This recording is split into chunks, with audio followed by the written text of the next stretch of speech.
Baik,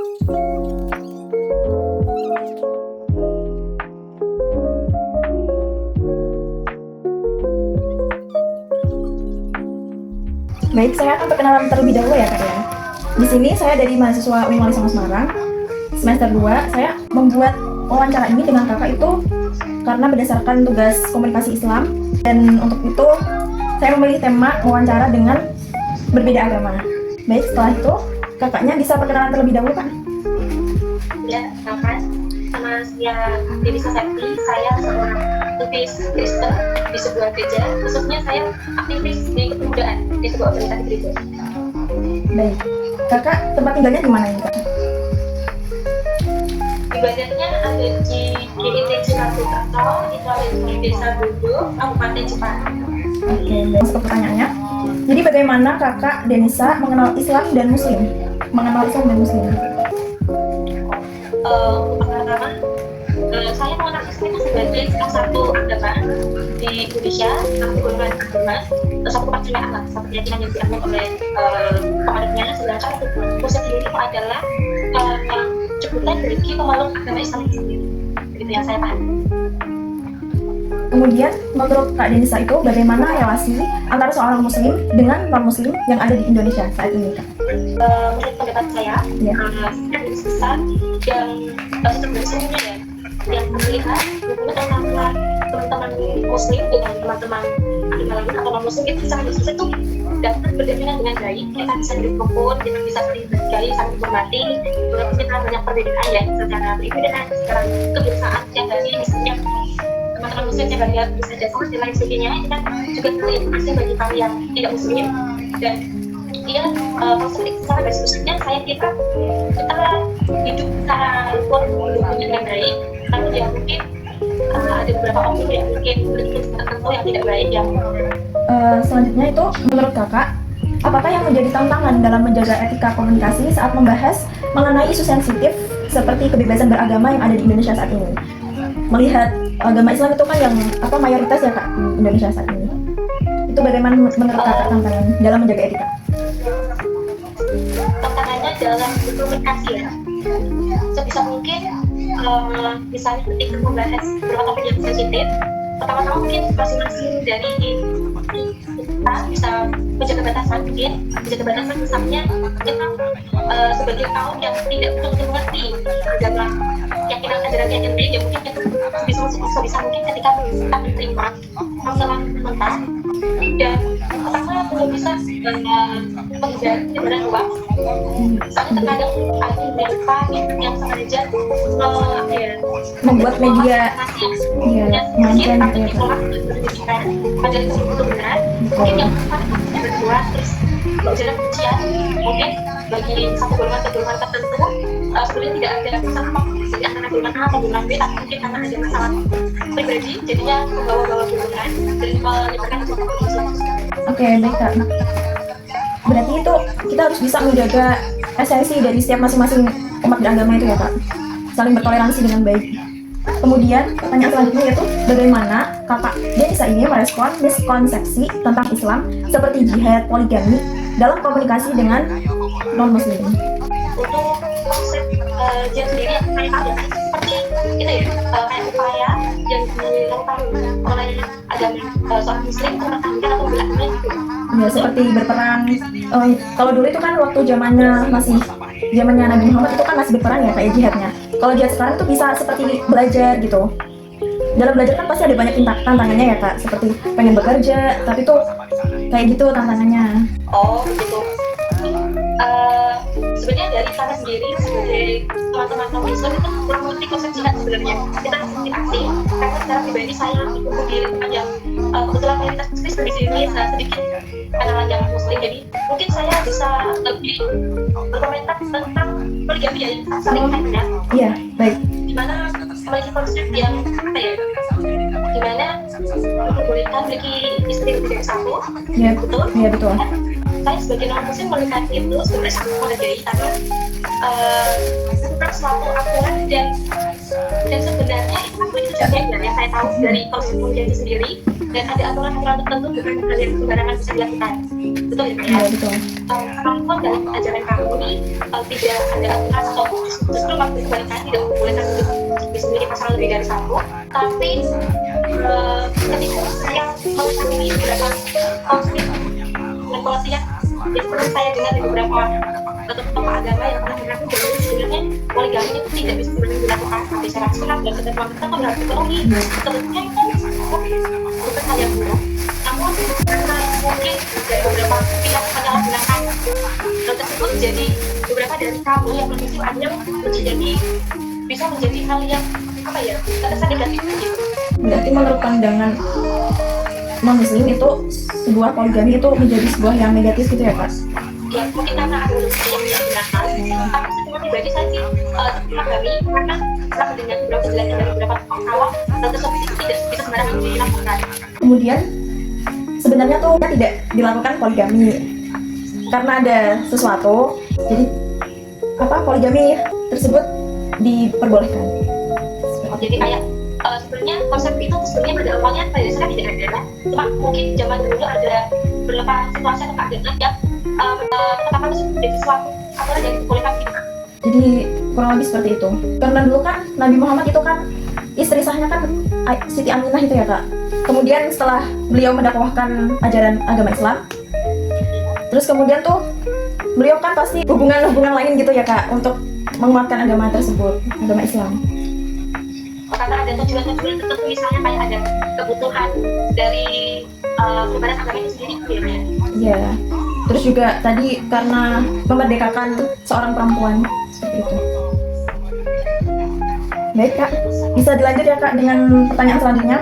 Kemudian bagaimana peran media sosial dalam memperkuat atau merusak hubungan muslim dengan non-muslim?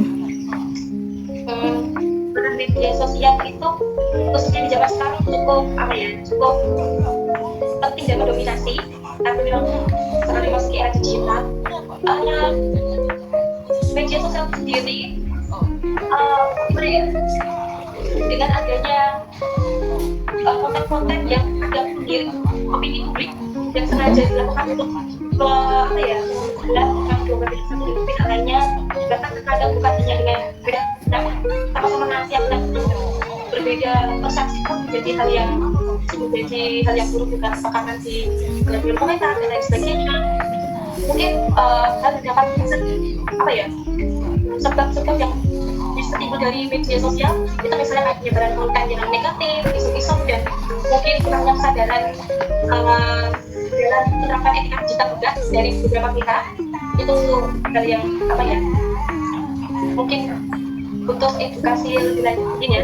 Dan untuk hal yang bisa mendukung itu biasanya mungkin bisa memberikan konten yang edukatif, yang lebih seperti ya memungkinkan misalnya kita kolaborasi, kolaborasi dengan teman-teman berbeda agama misalnya berbagi pandangan tanpa membeda-bedakan. Sama kali kita bisa membuat sebuah program kerjasama atau bagaimana tentang kita mungkin sebuah brosur gitu ya, Kak? Iya, mungkin kita bisa menggunakan media sosial untuk mendukung itu, mungkin dengan berkolaborasi untuk meningkatkan relasi tersebut, memberikan pengertian bahwa perbedaan itu bukan hal yang buruk, bisa menyelaraskan dan memberikan edaran di keberagaman itu. Beragama. Baik, jawaban Kakak sangat powerful sekali.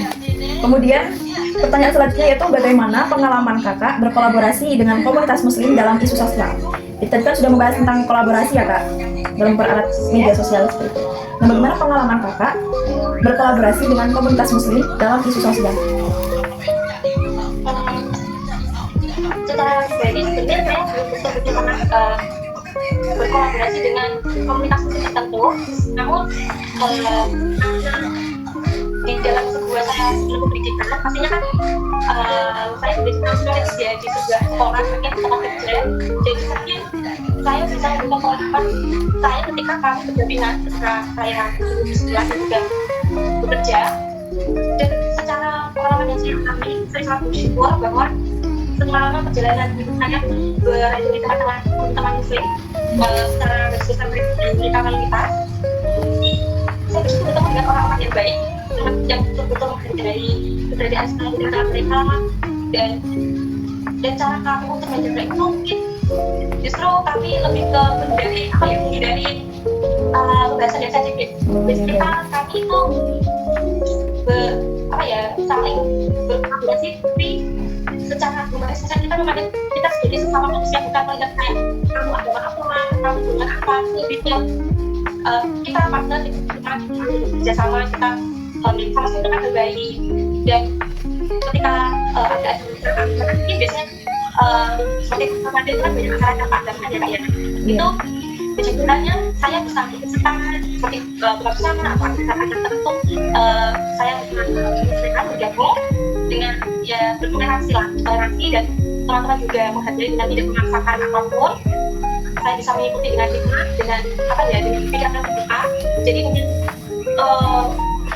teman-teman yang muslim tersebut itu sangat membuka pandangan saya dengan konten baru, karena saya di tempat tinggal saya itu mayoritas Kristen, jadi sejak kecil bertumbuh itu berarti kan konten kamu berbiasa di teman muslim, baru setelah sekolah keluar dan bekerja baru bertemu dengan teman-teman yang berbeda, itu membuka pandangan baru, dan alhamdulillah bersyukur teman-teman juga sangat menghargai saya ketika waktu saya beribadah, diberi kesempatan untuk melaksanakan ibadah saya juga, jadi saya saling menghargai dan menghormati seperti itu. Oke. Baik Kak, berarti dalam berkolaborasi tuh lebih banyaknya tuh kayak kita dalam bekerja sama gitu ya Kak, saat berkelompok dengan proyek tersebut. Berarti memang hubungan antara orang Islam dengan orang non-Islam itu sangat baik ya Kak ya, berdampingan dengan dia. Ya, asalkan tidak ada membahas isu sensitif. Kriminasi. Iya, kriminal. Kadang di suatu lokasi tempat mungkin ada 1-2 orang Kak yang mungkin memiliki pandangan yang berbeda, yang itu harus menurut saya, tapi saya sebagai minoritas juga memahami mungkin mereka yang melakukan hal itu juga tumbuh di lingkungan yang belum betul-betul mengenal kami, jadinya kami juga tidak menghakimi mereka. Menurut Kakak mengenai yang lebih gitu ya Kak, sensitif gitu, itu tuh pandangan Kakak terhadap mereka itu bagaimana Kak? Kayak maksudnya tuh iya. Kalau dulu pas mungkin dari kami belum cukup memiliki kedewasaan emosional untuk menerima itu, mungkin ada kenapa ya memang kita kecil, kita sendiri, cuma kenapa ya harus dibeda-bedakan, kenapa harus terkadang mungkin seperti dikucilkan, mungkin dulu waktu sekolah seharusnya mendapatkan fasilitas ini tapi tidak bisa mendapatkan karena berbeda, itu salah satunya. Terus mungkin di tempat kerja karena berbeda, jadi kayak ya di beberapa part itu tetap ada diselipkan untuk dibedakan gitu. Tapi dengan santai. Ya santai, karena aku mendampingi mungkin mereka tidak bertumbuh berdampingan dengan kami, jadi tidak betul-betul memahami sisi kami. Baik, kemudian harapan Kakak terhadap seorang muslim, cara beliau menyampaikan pesan keagamaan seperti tokoh-tokoh agama seperti itu. Kakak mengenal itu nggak, Gus Baha? Pernah mendengar Gus Baha atau tokoh-tokoh agama Islam yang Kakak pernah lihat? Itu bagaimana pandangan Kakak dan apa harapan Kakak terhadap mereka supaya tuh pesan yang didakwahkan tuh lebih kondusif dan tidak mengganggu pemeluk agama lain seperti itu?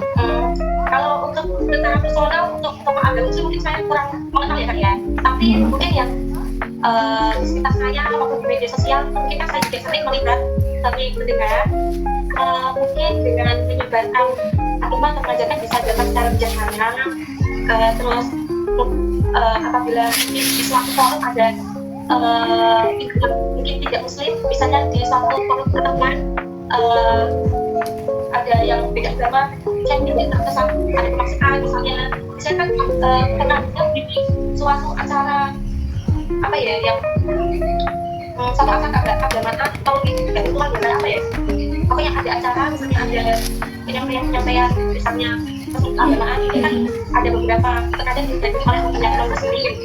Nah mungkin bisa tidak memaksakan, tidak untuk mengikuti atau itu kan saling menghargai, saling memahami, menghindari propaganda yang negatif dan tidak mendiskriminasi seperti itu. Oke. Berarti lebih pembahasannya tuh lebih moderasi gitu ya Kak, jangan lebih ke kriminalitas. Tadi kan mengenai tokoh agama, nggak tokoh agama, seorang muslim yang lebih sensitif gitu ya kak. Itu harapan kakak terhadap mereka seperti apa kak? Harapannya semoga dapat memiliki kesadaran maksudnya sebagai manusia yang Hidup kita berdampingan. hidup berdampingan, saling menghargai, saling menghormati. Ya walaupun menurut pandangan beliau-beliau itu salah, tapi ya saling menghargai aja dengan keyakinan masing-masing orang. Karena jangankan berbeda keyakinan, berbeda persepsi sedikit aja kadang menjadi istilah yang Iya. negatif. Jadi Bisa untuk menimbulkan pertikaian gitu ya kak, walaupun iya, apalagi yang hal yang mengaitkan oleh golongan tertentu. Kalau misalnya hal pribadi yang satu sekolah atau pribadi aja bisa menjadi hal yang besar, apalagi itu mengaitkan satu golongan, itu cukup berbahaya. Nanti bisa menyinggung orang lain yang seharusnya tidak terlibat Nah, seperti itu. betul. Baik kak, ternyata sudah mencakupi semuanya ya kak ya dalam pertanyaan tadi. Saya sendiri tadi belum memperkenalkan nama saya ya kak. Perkenalkan, nama saya Alia Mahda Amalia. Saya berasal dari Bang Sri Jepara sendiri kak. Kemudian terima kasih atas antusias kakak dalam wawancara kali ini. Semoga kita dalam berhubungan bisa mencapai saling bertoleransi gitu ya kak ya. Yang intinya. yang baik. Terima kasih banyak ya kak. Ya, terima kasih juga Kak kesempatannya. Baik. Untuk itu kita bisa selfie terlebih dahulu kak. Boleh. Gimana kak kayaknya? Gini, Saya gini. boleh, boleh. Gini. Oke, 1, 2, 3. Dan 3 ya kak. Udah. Gini.